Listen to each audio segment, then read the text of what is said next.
Nas linhas 13 e 14 da fatologia, a mesma página, como funciona e quais os sintomas da crise de abstinência do temperamento instável? Esse é um assunto bastante interessante, da crise de abstinência do temperamento, né? Isso é algo que surgiu há pouco tempo, né? Eu acrescentei no verbete já na sua finalização. O que é que eu percebo? O que é que eu chamei de crise de abstinência do temperamento, né?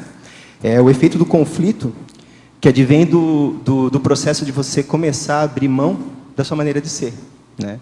Então, você percebe que o seu temperamento, ele é instável, ele está prejudicando as suas manifestações, está prejudicando seus relacionamentos, ele prejudica o seu processo evolutivo, e você resolve, então, fazer uma reciclagem desse temperamento, uma reciclagem desse tipo de comportamento.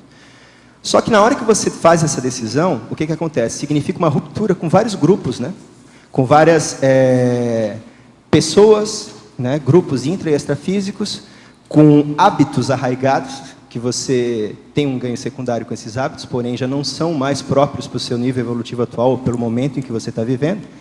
E isso gera uma crise de abstinência, né? É o viciado, ele está viciado em um determinado comportamento, uma determinada maneira de ser, e no momento em que ele resolve mudar, ele tem que bancar pela vontade essa mudança, mas ele sofre essa crise de abstinência. Volta e meia ele está em depressão, volta e meia ele está se sentindo eufórico demais, ou em depressão, volta e meia ele está querendo voltar a ter aqueles hábitos que ele já sabe que não servem mais, mas ele sente saudade daquilo.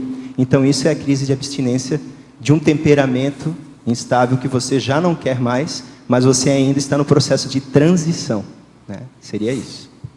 Na paradoxologia, página 10, poderia detalhar melhor o paradoxo temperamento difícil, primo-ponência? Posso. Paradoxologia, página 10. Aqui. O paradoxo temperamento difícil, primo-ponência. O cara é temperamental, né? É difícil trato, né? Um exemplo disso, vamos pegar um exemplo de uma pessoa bastante famosa que a gente sabe, é o Steve Jobs, por exemplo. Steve Jobs é um cara de um temperamento muito difícil trato. As pessoas falavam que era muito difícil trabalhar com ele, porém, ele teve a primo-ponência dele, né? Ele trouxe muita coisa nova, né? O resultado do que ele trouxe, até certo ponto, é muito positivo, né? Levou a tecnologia para frente, trouxe bastante inovação tecnológica, mas, por outro lado, ele era muito temperamental.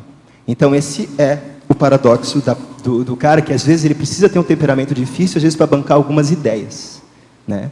Porém, ele precisa fazer essa reciclagem. Uma hora ele vai ter que fazer essa reciclagem, né? Isso não é condição sine qua non para você poder trazer novas ideias. Mas, muitas vezes, elas vêm através desse tipo de personalidade.